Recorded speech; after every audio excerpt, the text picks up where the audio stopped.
ਕਹਿੰਦੇ ਤੁਸੀਂ ਸਹੁੰ ਤੱਕ ਖਾਧੀ ਸੀ ਵੀ ਮੈਂ ਕਦੇ ਅਕਾਲੀ ਦਲ 'ਚ ਨਹੀਂ ਜਾਊਂਗਾ। ਕਿਹਨੇ ਵੇਖਿਆ ਜੀ ਮੈਨੂੰ ਸਹੁੰ ਖਾਂਦੇ ਨੂੰ? ਮੈਨੂੰ ਗੁਰੂ ਗ੍ਰੰਥ ਸਾਹਿਬ ਤੋਂ ਵੱਡਾ ਪ੍ਰਕਾਸ਼ ਸਿੰਘ ਬਾਦਲ ਹੈ ਨਹੀਂ। ਸਿਆਸੀ ਬੰਦੇ ਦਾ ਕੰਮ ਲੋਕਾਂ ਨੂੰ ਪੜ੍ਹਨਾ ਹੀ ਹੁੰਦਾ ਤੇ ਉਹ ਤਾਂ ਮੈਂ ਪੜ੍ਹ ਲੈਣਾ ਬੰਦੇ ਨੂੰ 5 ਮਿੰਟਾਂ ਦੇ ਵਿੱਚ ਵੀ ਇਹ ਕੀ ਚਾਹੁੰਦਾ।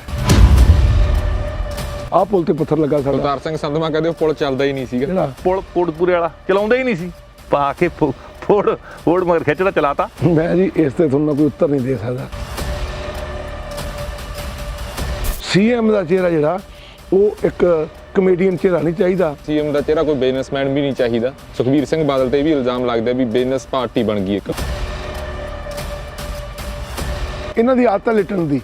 ਇਹਨਾਂ ਨੂੰ ਸਾਡੇ ਇਲਾਕੇ 'ਚ ਆਈਐਮ ਗਵਰਨਮੈਂਟ ਕਹਿੰਦੇ ਆ। ਇਹਨਾਂ ਨੂੰ ਸਾਡੇ ਇਲਾਕੇ ਕੁਲਤਾਰ ਸਿੰਘ ਸੰਧਵਾ ਨੂੰ ਕਿਸੇ ਨੂੰ ਪੁੱਛ ਲਿਆ ਜੇ, ਇਹਨਾਂ ਨੂੰ ਆਈਐਮ ਗਵਰਨਮੈਂਟ ਕਹਿੰਦੇ ਆ। 2015 ਦੇ ਵਿੱਚ ਬੇਅਦਬੀ ਹੋਈ, ਉਦੋਂ ਬਾਅਦ ਬਾਈਬਲ ਕਲਾਂ ਗੋਲੀकांड ਹੋਇਆਗਾ, ਕੋਟਕਪੂਰਾ ਗੋਲੀकांड ਹੋਇਆਗਾ। ਖਾਸ ਕਰਕੇ ਫੋਨ ਕਾਲ ਨੂੰ ਲੈ ਕੇ ਸੀਐਮ ਹਾਊਸ ਜਿਹੜੀਆਂ ਫੋਨ ਕਾਲਸ ਹੁੰਦੀਆਂ ਨੇ ਨਾ ਉਹ ਲੈ ਕੇ ਬੜਾ ਚਰਚਾ ਦੇ ਵਿੱਚ ਹੈ, ਜਿਹੜੇ ਉਹ ਐਲੀਗੇਸ਼ਨ ਲੱਗਦੇ ਆ। ਤੁਹਾਨੂੰ ਪਛਤਾਵਾ ਹੈ ਵੀ ਤੁਹਾਡੀ ਸਰਕਾਰ ਜਿਹੜਾ ਮਸਲਾ ਹੈਗਾ ਉਹ ਹੱਲ ਨਹੀਂ ਕਰ ਸਕੀ?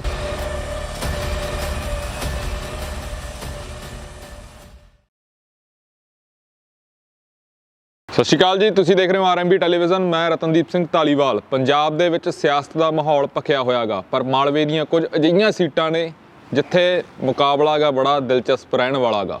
ਉਹਨਾਂ ਦੇ ਵਿੱਚੋਂ ਇੱਕ ਸੀਟ ਆ ਕੋਟਕਪੂਰਾ ਵਿਧਾਨ ਸਭਾ ਹਲਕਾ, ਜਿੱਥੇ ਮੌਜੂਦਾ ਐਮਐਲਏ ਦੀ ਗੱਲ ਕਰਦੇ ਆ ਆਮ ਆਦਮੀ ਪਾਰਟੀ ਦੇ ਕੁਲਤਾਰ ਸਿੰਘ ਸੰਧਵਾ, ਤੇ ਉਹਨਾਂ ਦੀ ਜਿਹੜੀ ਟੱਕਰ ਆ ਉਹ ਹੋਣ ਜਾ ਰਹੀ ਆ ਮਨਤਾਰ ਸਿੰਘ ਬਰਾੜ ਦੇ ਨਾਲ, ਜੋ ਕਿ ਸ਼੍ਰੋਮਣੀ ਅਕਾਲੀ ਦਲ ਵੱਲੋਂ ਕੈਂਡੀਡੇਟ ਨੇ। ਕਿਹੋ ਜਿਹੀ ਸਿਆਸਤ ਆ ਕੋਟਕਪੂਰੇ ਦੀ, ਕੀ ਕਹਿੰਦੇ ਆ ਕੋਟਕਪੂਰੇ ਦੇ ਸਮੀਕਰਨ, ਤੇ ਖਾਸ ਕਰਕੇ ਜੇ ਗੱਲ ਹੁੰਦੀ ਆ ਕੋਟਕਪੂਰਾ ਗੋਲੀकांड ਦੀ ਜਾਂ ਬਾਈਬਲ ਕਲਾਂ ਗੋਲੀकांड ਦੀ, ਤਾਂ ਵੀ ਇਹ ਜਿਹੜਾ ਹਲਕਾ ਗਾ ਸੁਰਖੀਆਂ ਦੇ ਵਿੱਚ ਰਹਿੰਦਾ ਗਾ। ਅੱਜ ਇਸ ਵਿਸ਼ੇਸ਼ ਮੁਲਾਕਾਤ ਦੇ ਵਿੱਚ ਸਾਡੇ ਨਾਲ ਮੌਜੂਦ ਰਹਿਣਗੇ ਮਨਤਾਰ ਸਿੰਘ ਬਰਾੜ। ਉਹਨਾਂ ਦੇ ਨਾਲ ਕਰਾਂਗੇ ਗੱਲਬਾਤ। ਬਰਾੜ ਸਾਹਿਬ ਸਵਾਗਤ ਹੈ। ਸਤਿ ਸ਼੍ਰੀ ਅਕਾਲ। ਸਤਿ ਸ਼੍ਰੀ ਅਕਾਲ ਜੀ ਧਾਲੀਵਾਲ ਸਾਹਿਬ, ਸਤਿ ਸ਼੍ਰੀ ਅਕਾਲ।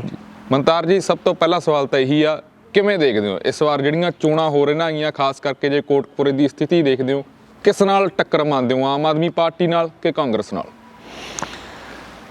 ਦੇਖੋ ਜੀ, ਇਹ ਚੋਣਾਂ ਮੇਰਾ ਤਜਰਬਾ ਬਹੁਤ ਹੋ ਚੁੱਕਿਆ ਹੈ ਜੀ। ਮੈਂ ਇਹ ਐਮਐਲਏ ਦੀ 6ਵੀਂ ਚੋਣ ਲੜਦਾ ਜੀ। ਪਹਿਲਾਂ ਮੈਂ 97 ਚ ਲੜਿਆ ਸੀਗਾ ਇੰਡੀਪੈਂਡੈਂਟ, ਉਦੋਂ ਮੈਂ ਜਿੱਤਿਆ ਸੀਗਾ 16000 ਵੋਟ ਦੇ ਉੱਤੇ। ਫਿਰ ਮੈਂ 2002 ਚ ਲੜਿਆ, ਬੜੀ ਟਾਈਟ ਇਲੈਕਸ਼ਨ ਸੀਗੀ ਤੇ ਮੈਂ 2000 ਵੋਟ ਤੇ ਜਿੱਤਿਆ ਸੀ। ਫਿਰ ਮੈਂ 2007 ਚ ਚੋਣ ਲੜਿਆ, ਉਦੋਂ ਮੈਂ 10000 ਵੋਟ ਤੇ ਹਾਰ ਗਿਆ ਸੀ ਜੀ। ਫਿਰ ਮੈਂ 2012 ਚ ਚੋਣ ਲੜਿਆ ਕੋਟਕਪੂਰੇ ਤੋਂ, ਉਦੋਂ ਮੈਂ 19000 ਵੋਟ ਤੇ ਜਿੱਤਿਆ ਸੀ ਜੀ। ਫਿਰ ਮੈਂ 2017 ਦੇ ਵਿੱਚ ਚੋਣ ਲੜਿਆ, ਉਦੋਂ ਮੈਂ 13000 ਵੋਟ ਦੇ ਉੱਤੇ ਹਾਰ ਗਿਆ ਸੀ ਕੋਟਕਪੂਰੇ ਤੋਂ ਜੀ। ਲੇਕਿਨ ਜੋ ਮਾਹੌਲ ਮੇਰਾ 1997 ਦੇ ਵਿੱਚ ਸੀਗਾ ਜਦੋਂ ਮੈਂ 16000 ਵੋਟ ਤੇ ਜਿੱਤਿਆ, ਜਾਂ ਜੋ ਮਾਹੌਲ 2012 ਦੇ ਵਿੱਚ ਸੀ ਜਦੋਂ ਮੈਂ 19000 ਵੋਟ ਤੇ ਜਿੱਤਿਆ ਜੀ, ਮੈਂ ਹੁਣ ਵੈਸੇ ਤਾਂ ਮੈਂ ਆਪਦੇ ਹਲਕੇ 'ਚ ਹੀ ਰਹਿਣਾ ਹੈ ਜੀ, ਸ਼ੁਰੂ ਤੋਂ ਹੀ। ਮੈਂ ਚੰਡੀਗੜ੍ਹ ਘੱਟ ਹੀ ਜਾਂਦਾ, ਕੋਈ ਫੰਕਸ਼ਨ ਹੋਵੇ, ਸ਼ਾਦੀ ਦਾ, ਗਮੀ ਦਾ, ਕੋਈ ਵੀ ਫੰਕਸ਼ਨ ਹੋਵੇ ਤੇ ਮੈਂ ਉੱਥੇ ਪਹੁੰਚਦਾ, ਜਾਂ ਕੋਈ ਹੋਰ ਕਿਸੇ ਫੰਕਸ਼ਨ ਤੇ ਕੋਈ ਸਾਦੇ ਆ ਲੋਕ, ਮੈਂ ਕੋਈ ਮਿਸ ਨਹੀਂ ਕੀਤਾ ਕਦੇ ਵੀ ਜੀ। ਜੇ ਮਜਬੂਰੀ ਹੋਵੇ ਮੇਰਾ ਛੋਟਾ ਭਾਈ ਚਲਾ ਜਾਂਦਾ ਜਾਂ ਮੇਰਾ ਲੜਕਾ ਚਲਾ ਜਾਂਦਾ। ਤੇ ਮੈਂ ਉਹ ਚੋਣਾਂ ਨੂੰ ਦੇਖ ਕੇ ਮੈਂ ਫਿਰ 5 ਮਹੀਨੇ ਪਹਿਲਾਂ ਇਹਨਾਂ ਚੋਣਾਂ ਦਾ ਵੀ ਕੰਮ ਆਰੰਭ ਕਰ ਦਿੱਤਾ ਸੀਗਾ ਜੀ। ਵੈਸੇ ਫਿਜ਼ੀਕਲੀ ਤਾਂ ਮੈਂ ਪਹਿਲਾਂ ਹੀ ਜਾਂਦਾ ਸੀਗਾ, ਪਰ ਥੋੜਾ ਜਿਹਾ ਚੋਣ ਨੇੜੇ ਆ ਗਈ, ਥੋੜਾ ਜਿਹਾ ਆਪਾਂ ਹੋਰ ਤੇਜ਼ ਕਰੀਏ।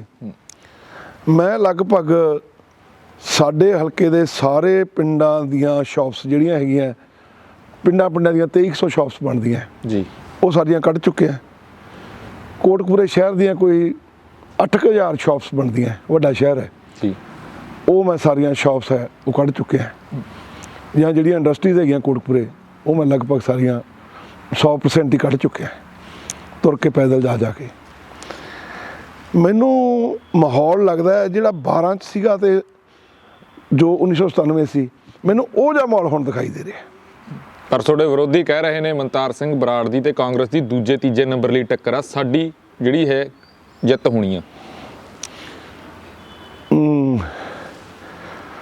ਇਹਦੀ ਹੁਣ ਮੈਂ ਤੁਹਾਨੂੰ ਕੀ ਉਦਾਹਰਨ ਦੇਵਾਂ?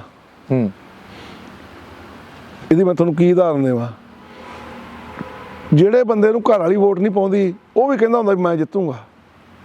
ਇਹ ਸਿਆਸਤ ਦਾ ਦਸਤੂਰ ਹੀ ਹੈ ਜੀ। ਇਸ ਕਰਕੇ ਉਹਨਾਂ ਨੇ ਤਾਂ ਕਹਿਣੀ ਇਹ ਗੱਲ। ਜਿਹੜੀ ਸਾਡੀ ਟੱਕਰ ਹੈ ਇੱਥੇ ਕਾਂਗਰਸ ਦੀ ਲੜਾਈ ਹੈ ਕਾਫੀ ਜ਼ਿਆਦਾ। ਜੇ ਉਹ ਸੁਲਝ ਗਈ ਤਾਂ ਜਿਹੜੀ ਮੇਰੀ ਟੱਕਰ ਹੈ ਉਹ ਕਾਂਗਰਸ ਨਾਲ ਹੋਣੀ ਹੈ, ਆਮ ਆਦਮੀ ਪਾਰਟੀ ਨਾਲ ਨਹੀਂ। ਬਲਤਾਰ ਸਿੰਘ ਸੰਧਵਾ ਰੇਸ ਤੋਂ ਬਾਹਰ ਨੇ? ਮੇਰੇ ਮੁਤਾਬਕ ਉਹ ਰੇਸ ਤੋਂ ਬਾਹਰ ਹੈ, ਕਿਉਂਕਿ ਪਾਰਲੀਮੈਂਟ ਦੀ ਚੋਣ ਹੋ ਕੇ ਹਟੀ ਹੈ ਜੀ। ਪਾਰਲੀਮੈਂਟ 'ਚ ਕੁਲਤਾਰ ਸਿੰਘ ਸੰਧਵਾ ਨੂੰ ਅਸੈਂਬਲੀ ਦੇ ਵਿੱਚ 47,000 ਵੋਟ ਪਈ ਸੀਗੀ ਤੇ ਪਾਰਲੀਮੈਂਟ ਦੇ ਵਿੱਚ 9800 ਹੀ ਰਹਿ ਗਈ ਸੀਗੀ ਤੇ ਫਿਰ ਇਸ ਤੋਂ ਬਾਅਦ ਹੀ ਕਹਿ ਸਕਦੇ ਆਪਾਂ ਜੀ।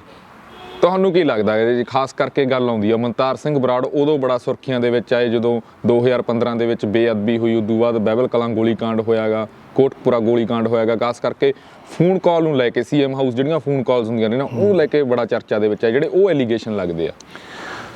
ਜਿੱਥੋਂ ਤੱਕ ਗੱਲ ਹੈਗੀ ਹੈ ਬੇਅਦਬੀ ਦੀ ਜੀ, ਬੇਅਦਬੀ ਵਾਲੀ ਗੱਲ ਨਾਲ ਤਾਂ ਮੇਰਾ ਕੋਈ 0% ਵੀ ਸੰਬੰਧ ਹੈ ਨਹੀਂਗਾ ਜੀ। ਲੇਕਿਨ ਬੇਅਦਬੀ ਤੋਂ ਬਾਅਦ ਧਰਨਾ ਲੱਗਾ ਕੋਟਕਪੂਰੇ ਜੀ, ਇਹ ਸ਼ਾਇਦ 11 ਅਕਤੂਬਰ 2015 ਨੂੰ ਲੱਗਾ ਸੀਗਾ ਜੀ। ਤੇ 11 ਅਕਤੂਬਰ ਨੂੰ ਇਹ ਚੱਲਿਆ ਸੀਗਾ ਸ਼ਾਮ ਨੂੰ ਤੇ 13 ਨੂੰ ਰਾਤ ਨੂੰ ਲਗਭਗ ਪ੍ਰਸ਼ਾਸਨ ਦੀ ਗੱਲ, ਜਿਵੇਂ ਮੈਨੂੰ ਦੱਸਿਆ ਪ੍ਰਸ਼ਾਸਨ ਵਾਲੇ ਨੇ ਤੈਅ ਹੋ ਗਈ ਸੀਗੀ। ਜਿਹੜੀ ਜਥੇਬੰਦੀਆਂ ਬੈਠੀਆਂ ਸੀਗੀਆਂ ਜਾਂ ਜਿਹੜੇ ਸੰਤ ਮਹਾਂਪੁਰਖ ਬੈਠੇ ਸੀ ਜਾਂ ਸੰਗਤ ਬੈਠੀ ਸੀ, ਉਹਨਾਂ ਨੇ ਕਹਿਤਾ ਕਿ ਸਾਡੀ ਤੁਸੀਂ ਗ੍ਰਿਫਤਾਰੀ ਪਾ ਦਿਓ ਤੇ ਸਾਨੂੰ ਗ੍ਰਿਫਤਾਰ ਕਰਕੇ ਲੈ ਜਾਓ, ਅਸੀਂ ਉਹ ਨਹੀਂ ਉੱਠਣਾ। ਪੁਲਿਸ ਉਹਨਾਂ ਨੂੰ ਗ੍ਰਿਫਤਾਰ ਲੈ ਗਈ ਕਰਕੇ ਲੈ ਗਈ। ਜਿਹੜੇ ਸੰਤ ਮਹਾਂਪੁਰਖ ਸੀ ਉਹਨਾਂ ਨੂੰ ਮੁਕਤਸਰ ਲੈ ਗਏ, ਰੈਸਟ ਹਾਊਸ ਵਗੈਰਾ 'ਚ ਬਾਇਆ ਕਿਸੇ 'ਚ। ਜਿਹੜੀ ਦੂਜੀ ਸੰਗਤ ਸੀ ਉਹਨਾਂ ਨੂੰ ਕਿਸੇ ਨੂੰ ਬਰੀ ਵਾਲੇ ਲਾਤਾ, ਕਿਸੇ ਨੂੰ ਸਮਾਲਸਰ ਲਾਤਾ ਜੀ। ਤੇ ਜਿਹੜੀ ਉਹਨਾਂ ਨੇ ਗੱਲ ਪ੍ਰਸ਼ਾਸਨ ਦੀ ਉਹਨਾਂ ਨਾਲ ਮੁੱਕੀ ਸੀ, ਮੈਂ ਗੱਲ ਮੁਕਾਉਣ 'ਚ ਹੈ ਨਹੀਂ ਸੀ ਮੈਂ ਜੀ। ਜੋ ਮੈਨੂੰ ਪ੍ਰਸ਼ਾਸਨ ਵਾਲਿਆਂ ਨੇ ਦੱਸੀ ਹੈ, ਪੁਲਿਸ ਨੇ ਜਾਂ ਸਿਵਲ ਪ੍ਰਸ਼ਾਸਨ ਨੇ, ਕਿ ਉਹ ਜਦੋਂ ਉਹਨਾਂ ਦੀ ਗ੍ਰਿਫਤਾਰੀ ਨਾ ਪਾਈ ਉਹਨਾਂ 'ਚ ਫਿਰ ਗੁੱਸਾ ਆ ਗਿਆ। ਉਹ ਫਿਰ ਆ ਕੇ ਸਾਰੇ ਸੰਤ ਮਹਾਂਪੁਰਖ ਤੇ ਉਹ ਜਿਹੜੇ ਉਹਨਾਂ ਦੀ ਸੰਗਤ ਸੀ ਉਹ ਸ਼ਾਮ ਨੂੰ 4-5 ਵਜੇ 13 ਤਰੀਕ ਨੂੰ ਧਰਨੇ ਤੇ ਬੈਠ ਗਏ। 13 ਤਰੀਕ ਨੂੰ ਫਿਰ ਮੈਨੂੰ ਬਾਅਦ 'ਚ ਦੱਸਿਆ ਇਹਨਾਂ ਨੇ ਕਿ ਇਹਨਾਂ ਦੀ ਗੱਲਬਾਤ ਫਿਰ ਨਿਬੜ ਗਈ ਵੀ ਚਲੋ ਤੁਹਾਡੀਆਂ ਗ੍ਰਿਫਤਾਰੀਆਂ ਪਾ ਦਿੰਦੇ ਆ। ਤੇ ਇਹ ਹੁਣ ਡੀਸੀ ਦੀ ਗੱਲ ਹੋਈ ਜਾਂ ਐਸਐਸਪੀ ਦੀ ਗੱਲ ਹੋਈ, ਇਹ ਤਾਂ ਵੈਸੇ ਬਹੁਤਾ ਪੁਲਿਸ ਦਾ ਰੋਲ ਹੀ ਜ਼ਿਆਦਾ ਸੀਗਾ ਉਹਦੇ 'ਚ। ਪੁਲਿਸ ਦੇ ਆਈਜੀ ਜਾਂ ਡੀਆਈਜੀ ਵਗੈਰਾ ਸੀਗੇ ਜਿੰਨੇ ਵੀ।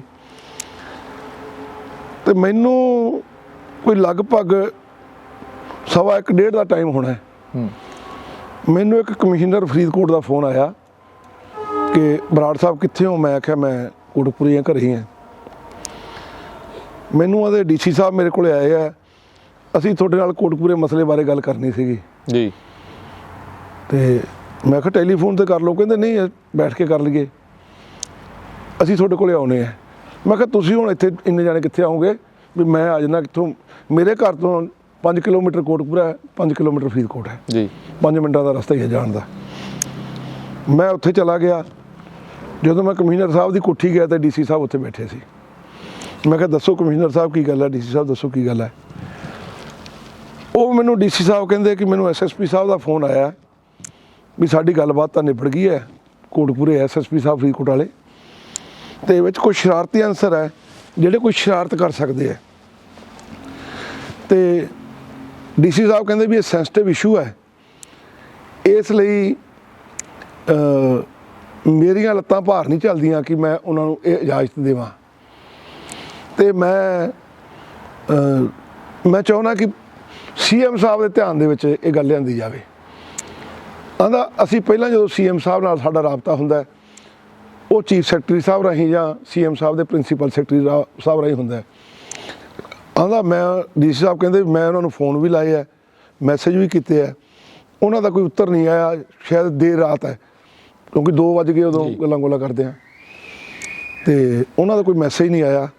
ਤੇ ਤੁਹਾਨੂੰ ਇਸ ਕਰਕੇ ਤਕਲੀਫ ਦਿੱਤੀ ਹੈ ਵੀ ਸਾਡੀ ਕਿਸੇ ਤਰੀਕੇ ਨਾਲ ਸੀਐਮ ਸਾਹਿਬ ਦੇ ਨਾਲ ਤੁਹਾਡੇ ਪ੍ਰਾਈਵੇਟ ਬੰਦੇ ਵੀ ਜਦੋਂ ਤੁਸੀਂ ਸਰਕਾਰ 'ਚ ਨਹੀਂ ਹੁੰਦੇ, ਤੁਹਾਡੇ ਓਐਸਡੀ ਜਾਂ ਤੁਹਾਡੇ ਪੀਏ ਹੁੰਦੇ ਆ, ਉਹਨਾਂ ਨੂੰ ਤੁਸੀਂ ਜਦੋਂ ਸਰਕਾਰ 'ਚ ਆ ਜਾਂਦੇ ਆ ਉਹਨਾਂ ਨੂੰ ਓਐਸਡੀ ਜਾਂ ਪੀਏ ਬਣਾ ਲੈਂਦੇ ਆ, ਉਦੋਂ ਪਹਿਲਾਂ ਤੁਹਾਡੇ ਪੀਏ ਦੇ ਤੌਰ 'ਤੇ ਕੰਮ ਕਰਦੇ ਹੁੰਦੇ ਆ, ਤੇ ਤੁਹਾਡੇ ਕੋਲ ਨੰਬਰ ਹੋਣਗੇ, ਸਾਡੀ ਕਿਸੇ ਤਰੀਕੇ ਨਾਲ ਗੱਲ ਕਰਾ ਦਿਓ। ਮੈਂ ਕਿਹਾ ਜੀ ਮੈਂ ਟਰਾਈ ਕਰ ਲੈਣਾ, ਕਿਉਂਕਿ ਮੈਂ ਲੋਕਲ ਐਮਐਲਏ ਸੀ ਕੋਟਕਪੂਰਾ, ਮੇਰੇ ਸ਼ਹਿਰ ਦਾ ਸੈਂਸਿਟਿਵ ਮਸਲਾ ਸੀਗਾ ਤੇ ਮੇਰਾ ਫਰਜ਼ ਵੀ ਬਣਦਾ ਸੀਗਾ ਕਿ ਜੇ ਮੈਨੂੰ ਉਹ ਕਹਿੰਦੇ ਆ ਤਾਂ ਮੈਂ ਗੱਲ ਕਰਾਵਾਂ। ਮੈਂ ਟਰਾਈ ਕੀਤੀ, ਸੀਐਮ ਸਾਹਿਬ ਦੇ ਓਐਸਡੀ ਬਲਕਰਨ ਦਾ ਫੋਨ ਲਾਇਆ, ਬੰਦ ਸੀ, ਗੁਰਚਰਨ ਦਾ ਲਾਇਆ, ਉਹਨਾਂ ਨੇ ਚੱਕਿਆ ਨਹੀਂ। ਫਿਰ ਗਗਨ ਬਰਾੜ ਜੀ ਦਾ ਲਾਇਆ, ਉਹਨਾਂ ਨਾਲ ਮੇਰੀ ਗੱਲ ਹੋ ਗਈ। ਮੈਂ ਉਹਨਾਂ ਨੂੰ ਦੱਸਿਆ ਵੀ ਆਹ ਗੱਲ ਹੈ, ਤੇ ਉਹ ਕਹਿੰਦੇ ਵੀ ਤੁਸੀਂ ਮੈਨੂੰ 15-20 ਮਿੰਟ ਦਾ ਟਾਈਮ ਦਿਓ ਤੇ ਮੈਂ ਕੋਸ਼ਿਸ਼ ਕਰਦਾ ਗੱਲ ਕਰਾਉਣ ਦੀ। ਚਲੋ ਉਹ ਆਪਦੇ ਘਰੋਂ ਗਏ ਹੋਣੇ ਸੀਐਮ ਸਾਹਿਬ ਦੇ ਘਰੇ, ਉਹਨਾਂ ਦਾ ਫੋਨ ਆ ਗਿਆ। ਇਹ ਹੁਣ ਗਗਨ ਜੀ ਦੇ ਫੋਨ ਤੋਂ ਆਇਆ ਜਾਂ ਗੁਰਚਰਨ ਜੀ ਦੇ ਫੋਨ ਤੋਂ ਆਇਆ ਮੈਨੂੰ ਯਾਦ ਨਹੀਂ ਗਾ, ਤੇ ਉਹ ਮੈਨੂੰ ਕਹਿੰਦੇ ਤੁਸੀਂ ਗੱਲ ਕਰ ਲਓ। ਸੀਐਮ ਸਾਹਿਬ ਮੇਰੇ ਨਾਲ ਗੱਲ ਕਰਨ ਲੱਗੇ, ਮੈਨੂੰ ਉਹਦੇ ਕੀ ਗੱਲ ਹੈ ਕਾਕਾ? ਮੈਂ ਕਿਹਾ ਜੀ ਵੀ ਗੱਲ ਤਾਂ ਮੈਨੂੰ ਬਾਹਲੀ ਨਹੀਂ ਪਤਾ ਗਾ, ਗੱਲ ਤਾਂ ਪਤਾ ਡੀਸੀ ਸਾਹਿਬ ਨੂੰ, ਉਹ ਤੁਹਾਡੇ ਨਾਲ ਗੱਲ ਕਰਨੀ ਚਾਹੁੰਦੇ ਸੀ। ਕਮਿਸ਼ਨਰ ਸਾਹਿਬ ਕੋਲੇ ਆ ਗਏ, ਉਹਨਾਂ ਨੇ ਮੈਨੂੰ ਫੋਨ ਕਰਤਾ ਵੀ ਡੀਸੀ ਸਾਹਿਬ ਆਏ ਆ, ਕੋਟਕਪੂਰੇ ਵਾਲੇ ਇਸ਼ੂ 'ਚ ਗੱਲ ਕਰਨੀ ਹੈ ਸੀਐਮ ਸਾਹਿਬ ਨਾਲ, ਤੇ ਕਹਿੰਦੇ ਮੇਰੀ ਗੱਲ ਕਰਾ ਦਿਓ। ਤੇ ਮੈਂ ਆਪਦੇ ਵਾਲਾ ਫੋਨ, ਮੇਰੇ ਨਾਲ ਕੋਈ ਲੰਬੀ ਚੌੜੀ ਗੱਲ ਨਹੀਂ ਹੋਈ, ਇੰਨੀ ਗੱਲ ਹੀ ਹੋਈ, ਮੈਂ ਆਪਦੇ ਵਾਲਾ ਫੋਨ ਡੀਸੀ ਸਾਹਿਬ ਨੂੰ ਫੜਾਤਾ। ਜੱਗੀ ਲੱਗੇ ਸੀ ਡੀਸੀ ਇੱਥੇ, ਉਹ ਥੋੜ੍ਹੀ ਜਿਹੀ ਪ੍ਰੋਬਲਮ ਆਉਂਦੀ ਸੀ ਰੇਂਜ ਦੀ ਕਮਰੇ 'ਚ, ਤੇ ਡੀਸੀ ਸਾਹਿਬ ਦਰਵਾਜ਼ਾ ਖੋਲ੍ਹ ਕੇ ਨਾਲ ਹੀ ਲਾਨ ਸੀ, ਜਿਵੇਂ ਆਪਾਂ ਖੋਲ੍ਹ ਕੇ ਬਾਹਰ ਆ ਜਾਈਏ, ਤੇ ਉਹ ਗੱਲ ਕਰਦੇ ਕਰਦੇ ਚਲੇ ਗਏ। 2-3 ਮਿੰਟਾਂ ਬਾਅਦ ਬਾਹਰ ਆ ਗਏ, ਬਾਹਰੋਂ ਅੰਦਰ ਆ ਗਏ। ਫਿਰ ਉਹ ਤੇ ਕਮਿਸ਼ਨਰ ਸਾਹਿਬ ਉਹਨਾਂ ਨੂੰ ਪੁੱਛਦੇ ਆ, ਤੇ ਮੈਂ ਉਹਨਾਂ ਨੂੰ ਪੁੱਛਿਆ ਵੀ ਕੀ ਕਹਿੰਦੇ ਸੀਐਮ ਸਾਹਿਬ? ਉਹਨਾਂ ਦਾ ਸੀਐਮ ਸਾਹਿਬ ਕਹਿੰਦੇ ਵੀ ਧਾਰਮਿਕ ਇਸ਼ੂ ਹੈਗਾ, ਤੇ ਇਹਦੇ 'ਤੇ ਆਪਾਂ ਕੋਈ ਸਖਤੀ ਨਹੀਂ ਕਰਨੀ, ਇਹਨੂੰ ਆਪਾਂ ਪੀਸਫੁਲ ਮੈਨਰ ਨਾਲ ਹੀ ਇਹਨੂੰ ਜਿਹੜਾ ਹੈ ਨਿਬੇੜਨਾ, ਤੇ ਕੋਈ ਇਹੋ ਜਿਹੀ ਇਜਾਜ਼ਤ ਨਹੀਂ ਦੇਣੀ। ਹਾਇਰ ਅਥਾਰਟੀ ਜਿਹੜੀ ਵੀ ਕੋਈ ਹੈਗੀ ਉਹਨਾਂ ਨੂੰ ਮੈਂ ਕਹਿਣਾ ਵੀ ਇਹੋ ਜਿਹੇ। ਤੁਹਾਡੇ ਫੋਨ ਤੋਂ ਜਿਹੜੀ ਗੱਲ ਆ ਉਹ ਪ੍ਰਕਾਸ਼ ਸਿੰਘ ਬਾਦਲ ਜੀ ਨਾਲ ਹੋਈ, ਚੀਫ ਮਿਨਿਸਟਰ ਨਾਲ? ਪ੍ਰਕਾਸ਼ ਸਿੰਘ ਬਾਦਲ ਜੀ ਦੀ ਗੱਲ ਮੇਰੇ ਨਾਲ ਤਾਂ ਇੰਨੀ ਹੋਈ, ਕਾਕਾ ਕੀ ਮਸਲਾ ਹੈ? ਮੈਂ ਕਿਹਾ ਜੀ ਮਸਲਾ ਮੈਨੂੰ ਜ਼ਿਆਦਾ ਨਹੀਂ ਪਤਾ, ਕਿਉਂਕਿ ਐਸਐਸਪੀ ਦਾ ਫੋਨ ਡੀਸੀ ਸਾਹਿਬ ਨੂੰ ਆਇਆ, ਡੀਸੀ ਸਾਹਿਬ ਨੂੰ ਪਤਾ ਮਸਲੇ ਦਾ ਵਾਲਾ, ਤੇ ਮੈਂ ਕਿਹਾ ਤੁਹਾਡੀ ਮੈਂ ਗੱਲ ਕਰਾਉਣਾ, ਡੀਸੀ ਸਾਹਿਬ ਗੱਲ ਕਰਨੀ ਚਾਹੁੰਦੇ, ਕਹਿੰਦੇ ਮੇਰੀ ਕਰਾ ਦੇ। ਉਹ ਡੀਸੀ ਸਾਹਿਬ ਨਾਲ ਹੀ ਗੱਲ ਹੋਈ ਉਹਨਾਂ ਦੀ, ਤੇ ਡੀਸੀ ਸਾਹਿਬ ਨੇ ਸਾਨੂੰ ਆ ਕੇ ਦੱਸਿਆ ਫਿਰ ਕਮਿਸ਼ਨਰ ਸਾਹਿਬ ਨੂੰ ਤੇ ਮੈਨੂੰ, ਕਿ ਉਹ ਕਹਿੰਦੇ ਕੋਈ ਪੁਲਿਸ ਬਲ ਵਗੈਰਾ ਉਪਯੋਗ ਨਹੀਂ ਕਰਨਾ ਗਾ। ਤੁਹਾਨੂੰ ਲੱਗਦਾ ਵੀ ਜਿਹੜਾ ਇਹ ਸਾਰਾ ਮੈਟਰ ਹੋਇਆਗਾ, ਹਾਂ, ਇਹਦੇ ਕਰਕੇ ਹੀ ਕਿਤੇ ਨਾ ਕਿਤੇ ਤੁਹਾਡੀ ਜਿਹੜੀ ਇਮੇਜ ਆ ਉਹਦੇ ਉੱਤੇ ਧੱਬਾ ਲੱਗਿਆ? ਇੱਕ ਦੇਖੋ ਜੀ, ਧਾਰਮਿਕ ਇਸ਼ੂ ਸੀਗਾ, ਮੇਰੇ ਉੱਤੇ ਅਜੇ ਤੱਕ ਜ਼ਿੰਦਗੀ 'ਚ ਕਦੇ ਪਰਚਾ ਹੀ ਨਹੀਂ ਸੀ ਹੋਇਆ ਜੀ, ਕੋਈ ਨਾ ਮੇਰੀ 57 ਹੋਈ ਆ, ਨਾ ਮੇਰੇ ਤੇ ਕੋਈ ਪਰਚਾ ਹੋਇਆ ਜੀ। ਸਿਰਫ ਆ ਪਹਿਲਾ ਪਰਚਾ ਹੋਇਆ ਮੇਰੇ ਉੱਤੇ ਜਾ ਕੇ। ਇਹ ਵੀ ਮੇਰਾ ਪਰਚੇ 'ਚ ਨਾ ਹੈ ਨਹੀਂ ਸੀਗਾ, ਇਹ ਵੀ ਜਿਹੜੀ ਸਿੱਟ ਬਣੀ ਸੀ ਕੰਵਰ ਵਿਜੇ ਪ੍ਰਤਾਪ ਦੀ, ਐਸਆਈਟੀ ਬਣੀ ਸੀ। ਹਾਂ, ਉਹਨਾਂ ਨੇ ਮੈਨੂੰ 3 ਵਾਰੀ ਬੁਲਾਇਆ, ਕਿਸੇ ਕਦੇ 2 ਘੰਟੇ, ਕਦੇ 3 ਘੰਟੇ, ਤੇ ਅਖੀਰਲੇ ਦਿਨ ਜਿੱਦਾਂ ਮੇਰੀ ਪੁੱਛਗਿੱਛ ਕੀਤੀ ਉਹਦੇ 6-7 ਘੰਟੇ ਪੁੱਛਗਿੱਛ ਤਾਂ ਉਹਨਾਂ ਨੇ ਮੈਨੂੰ ਅੱਧਾ ਘੰਟਾ ਕੀਤੀ, ਬਾਕੀ ਚਿਰ ਤਾਂ ਮੈਨੂੰ ਭਾਈ ਰੱਖਿਆ ਸਾਈਡ ਦੇ ਉੱਤੇ ਜੀ।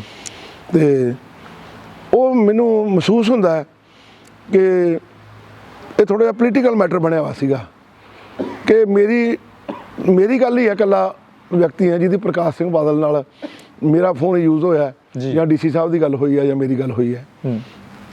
ਤੇ ਮੇਰੀ ਤਾਂ ਇੰਨੀ ਗੱਲ ਹੀ ਹੋਈ ਹੈ ਵੀ ਬਾਲ ਸਾਹਿਬ ਡੀਸੀ ਸਾਹਿਬ ਨੇ ਗੱਲ ਕਰਨੀ ਹੈ, ਹੋਰ ਮੈਂ ਮੈਟਰ ਬਾਰੇ ਕੋਈ ਗੱਲ ਨਹੀਂ ਹੋਈ। ਮਨਤਾਰ ਜੀ, ਜਿਹੜੀਆਂ ਇਹ ਗੱਲਾਂ ਆਉਂਦੀਆਂ ਰਹਿਣਾ ਜੀ, ਪਹਿਲਾਂ ਮੇਰੀ ਪੂਰੀ ਗੱਲ ਹੋ ਰਹੀ ਹੈ, ਤੇ ਫਿਰ ਮੈਨੂੰ ਇਹ ਮਹਿਸੂਸ ਹੋਇਆ ਕਿ ਇਹ ਚਾਹੁੰਦੇ ਆ ਕਿਸੇ ਤਰੀਕੇ ਨਾਲ, ਕਿਉਂਕਿ ਮੈਨੂੰ ਵੀ ਇੰਨੇ ਸਾਲ ਹੋ ਗਏ ਇਲੈਕਸ਼ਨ ਲੜਦੇ ਨੂੰ ਜੀ, ਮੇਰਾ ਵੀ ਤਜਰਬਾ ਬਹੁਤ ਹੋਇਆ ਪਿਆ।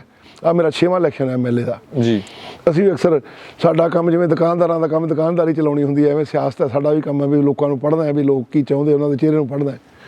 ਉਹ ਮੈਂ ਵੀ ਪੜ੍ਹਦਾ ਸੀਗਾ ਵੀ ਇਹ ਚਾਹੁੰਦਾ ਹੈ ਜਿਹੜਾ ਆਈਜੀ ਹੈ ਵੀ ਕਿਸੇ ਤਰੀਕੇ ਨਾਲ ਇਹਦੇ ਮੂੰਹੋਂ ਪ੍ਰਕਾਸ਼ ਸਿੰਘ ਬਾਦਲ ਦਾ ਨਾਂ ਘੁਆਵਾਂ, ਵੀ ਉਹਨਾਂ ਨੇ ਐਂ ਕੀਤਾ ਐਂ ਕੀਤਾ ਐਂ ਕੀਤਾ, ਮੈਨੂੰ ਆਹ ਆਖਿਆ। ਤੇ ਫਿਰ ਉਹਨਾਂ ਨੇ, ਜਦੋਂ ਮੈਂ ਉਹਨਾਂ ਨੂੰ ਆਖਿਆ ਵੀ ਮੈਨੂੰ ਗੁਰੂ ਗ੍ਰੰਥ ਸਾਹਿਬ ਤੋਂ ਵੱਡਾ ਪ੍ਰਕਾਸ਼ ਸਿੰਘ ਬਾਦਲ ਹੈ ਨਹੀਂ, ਮੁੱਖ ਮੰਤਰੀ ਰਹੇ ਆ ਸਾਡੇ ਸਰਪ੍ਰਸਤ ਹੈ, ਲੇਕਿਨ ਗੁਰੂ ਗ੍ਰੰਥ ਸਾਹਿਬ ਤੋਂ ਉੱਤੇ ਨਹੀਂ। ਜੇ ਕੋਈ ਇਹੋ ਜਿਹੀ ਗੱਲ ਹੁੰਦੀ ਅਸੀਂ ਆਪ ਹੀ ਕਹਿੰਦੇ ਵੀ ਇਹ ਗਲਤ ਗੱਲ ਹੈ, ਤੇ ਅਸੀਂ ਆਪ ਹੀ ਪਾਸੇ ਹੋ ਜਾਂਦੇ। ਤੇ ਮੈਂ ਕਿਹਾ ਵੀ ਜੇ ਤੁਸੀਂ ਧੱਕੇ ਨਾਲ ਆਖੋ ਵੀ ਵੀ ਆਹ ਜਿਹੜਾ ਤੁਸੀਂ ਚਾਹੁੰਦੇ ਆ ਵੀ ਆਹ ਮੈਂ ਕਰਾਂ, ਇਹ ਮੈਂ ਕਿਹਾ ਉਹਨਾਂ ਨੇ ਆਪਣੇ ਮੂੰਹੋਂ ਕਦੇ ਕਿਹਾ ਵੀ ਉਹਨਾਂ ਦਾ ਨਾਮ ਲਓ, ਕਿ ਤੁਹਾਡੀ ਅਸੈਸਮੈਂਟ ਸੀ? ਨਹੀਂ, ਮੈਂ ਹੁਣ ਵੇਖੋ ਜੀ, ਸਾਡਾ ਕੰਮ ਲੋਕਾਂ ਨੂੰ ਪੜ੍ਹਨਾ ਹੀ ਹੈ। ਸਿਆਸੀ ਬੰਦੇ ਦਾ ਕੰਮ ਇਹੀ ਹੁੰਦਾ ਨਾ, ਦੱਸੋ ਧਾਲੀਵਾਲ ਸਾਹਿਬ, ਸਿਆਸੀ ਬੰਦੇ ਦਾ ਕੰਮ ਲੋਕਾਂ ਨੂੰ ਪੜ੍ਹਨਾ ਹੀ ਹੁੰਦਾ, ਤੇ ਉਹ ਤਾਂ ਮੈਂ ਪੜ੍ਹ ਲੈਣਾ ਬੰਦੇ ਨੂੰ 5 ਮਿੰਟਾਂ ਦੇ ਵਿੱਚ ਵੀ ਇਹ ਕੀ ਚਾਹੁੰਦਾ ਜੀ। ਜੇ ਉਸ ਤੋਂ ਬਾਅਦ ਦੀ ਗੱਲ ਆਉਂਦੀ ਹੈ, ਖਾਸ ਕਰਕੇ ਬਾਈਬਲ ਕਲਾਂ ਗੋਲੀकांड ਹੁੰਦਾ ਗਾ, ਜਿਹੜੇ ਲੋਕ ਸ਼ਹੀਦ ਹੁੰਦੇ ਨੇ, ਉਦੋਂ ਬਾਅਦ ਵੀ ਇਹ ਰੋਪ ਉੱਠਦਾ ਰਿਹਾ ਵੀ ਮਨਤਾਰ ਬਰਾੜ ਨੇ ਜਿਹੜੀ ਡੈੱਡ ਬੋਡੀ ਸੀ ਖੁਰਦ-ਬੁਰਦ ਕਰਨ ਦੀ ਕੋਸ਼ਿਸ਼ ਕੀਤੀ। ਨਹੀਂ ਜੀ, ਬਾਈਬਲ ਕਲਾਂ ਨਾਲ ਤਾਂ ਮੇਰਾ ਕੋਈ ਸੰਬੰਧ ਹੈ ਨਹੀਂ ਕਿਸੇ ਪ੍ਰਕਾਰ ਦਾ। ਉਹ ਤਾਂ ਘਟਨਾ ਪਾਉਣੇ, ਮੇਰਾ ਤਾਂ ਇਸ ਨਾਲ ਵੀ ਕੋਈ ਸੰਬੰਧ ਨਹੀਂ। ਦੇਖੋ, ਏਡੀਜੀਪੀ ਉੱਥੇ ਬੈਠੇ ਹੈ, 2 ਆਈਜੀ ਬੈਠੇ ਹੈ, 2 DIG ਬੈਠੇ ਆ ਖੱਟੜਾ ਸਾਹਿਬ ਦੇ, ਚਹਿਲ ਸਾਹਿਬ, 6 ਜ਼ਿਲ੍ਹਿਆਂ ਦੇ SSP ਬੈਠੇ ਆ ਕੋਟਕਪੂਰੇ, 13 ਤੇ 14 ਦੀ ਰਾਤ ਨੂੰ।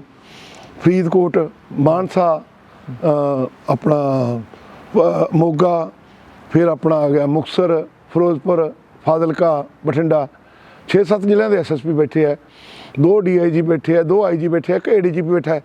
ਪਰਚਾ ਦਿੰਦੇ ਆ ਕਿਹਦੇ ਤੇ? ਮਨਤਾਰ ਸਿੰਘ ਬਰਾੜ ਤੇ, ਜਿਹੜਾ ਕਿ ਉੱਥੇ ਗਿਆ ਹੀ ਨਹੀਂ ਗਾ, ਜਿਹੜਾ ਆਪਦੇ ਘਰੇ ਬੈਠਾ ਹੈ। ਪਰਚਾ ਇੱਕ ਡੀਐਸਪੀ ਦੇ ਤੇ ਇੱਕ ਐਸਐਚਓ ਦੇ ਦਿੰਦੇ ਆ। ਤੁਹਾਨੂੰ ਲੱਗਦਾ ਵੀ ਤੁਹਾਡੇ ਸਿਆਸੀ ਕੈਰੀਅਰ ਦੇ ਉੱਤੇ ਇੱਕ ਪ੍ਰਸ਼ਨ ਚਿੰਨ੍ਹ ਲੱਗ ਗਿਆ ਇਹ? ਨਹੀਂ, ਪ੍ਰਸ਼ਨ ਚਿੰਨ੍ਹ ਲੱਗਾ ਸੀ, ਲੇਕਿਨ ਉਸ ਪ੍ਰਸ਼ਨ ਚਿੰਨ੍ਹ ਨੂੰ ਮਾਨਯੋਗ ਹਾਈ ਕੋਰਟ ਨੇ ਮਿਟਾ ਦਿੱਤਾ ਹੈ। ਹਾਈ ਕੋਰਟ ਨੇ ਜਿਹੜੀ ਕਮਰ ਵਿਜੇ ਪ੍ਰਤਾਪ ਦੀ ਜਿਹੜੀ ਇਨਵੈਸਟੀਗੇਸ਼ਨ ਸੀ, ਉਹਨੂੰ ਹਾਈ ਕੋਰਟ ਨੇ ਖਾਰਜ ਕਰ ਦਿੱਤਾ ਹੈ ਕਿ ਇਹ ਜਿਹੜੀ ਹੈਗੀ ਬਾਇਸਡ ਹੋਈ ਹੈ, ਇਹ ਜਿਹੜੀ ਹੈਗੀ ਹੈ ਪ੍ਰੀ ਪਲਾਨਡ ਹੋਈ ਹੈ। ਇਸ ਕਰਕੇ ਮਾਨਯੋਗ ਹਾਈ ਕੋਰਟ ਨੇ ਉਹਦੀ ਸਿੱਟ ਨੂੰ ਜਿਹੜਾ ਹੈਗਾ, ਉਹਦੀ ਸਿੱਟ ਦੀ ਜਿਹੜੀ ਰਿਪੋਰਟ ਸੀਗੀ, ਜਿਹੜੀ ਜਿਹੜੇ ਉਹਨੇ ਆਪਣਾ ਸਾਰੀ ਇਨਵੈਸਟੀਗੇਸ਼ਨ ਕੀਤੀ ਸੀ, ਉਹ ਖਾਰਜ ਕੀਤੀ ਹਾਈ ਕੋਰਟ ਨੇ। ਮਨਤਾਰ ਜੀ, ਜੇ ਆਪਾਂ ਕੋਟਕਪੁਰੇ ਦੇ ਪਿੰਡਾਂ ਦੀ ਗੱਲ ਕਰਦੇ ਹਾਂ, ਜਿਹੜੇ ਪੁਰਾਣੇ ਬਜ਼ੁਰਗ ਨੇ, ਅਸੀਂ ਸਰਵੇਖਣ ਕਰ ਰਹੇ ਸੀ ਇੱਥੇ, ਕਈਆਂ ਤੋਂ ਸਾਨੂੰ ਇਹ ਚੀਜ਼ ਸੁਣਨ ਨੂੰ ਮਿਲੀ ਵੀ ਮਨਤਾਰ ਸਿੰਘ ਬਰਾੜ ਕਿਤੇ ਕਹਿੰਦੇ ਹੁੰਦੇ ਸੀ ਵੀ ਮੈਂ ਕਦੇ ਅਕਾਲੀ ਦਲ 'ਚ ਨਹੀਂ ਜਾਊਂਗਾ। ਕੀ ਨੌਬਤ ਆ ਗਈ ਸੀਗੀ? ਕੀ ਮਜਬੂਰੀ ਸੀ ਕੋਈ? ਕਹਿੰਦੇ ਤੁਸੀਂ ਸਹੁੰ ਤੱਕ ਖਾਧੀ ਸੀ ਵੀ ਮੈਂ ਕਦੇ ਅਕਾਲੀ ਦਲ 'ਚ ਨਹੀਂ ਜਾਊਂਗਾ। ਕਿਹਨੇ ਵੇਖਿਆ ਜੀ ਮੈਨੂੰ ਸਹੁੰ ਖਾਂਦੇ ਨੂੰ? ਗੱਲ ਇਹ ਹੈ ਕਿ ਮੇਰਾ ਬਾਪ ਅਕਾਲੀ ਦਲ ਸੀ ਜੀ। ਮੇਰਾ ਬਾਪ 1972 ਤੋਂ ਲੈ ਕੇ 77 ਤੱਕ ਆਪੋਜੀਸ਼ਨ ਲੀਡਰ ਰਿਹਾ ਅਕਾਲੀ ਦਲ ਦਾ ਜੀ।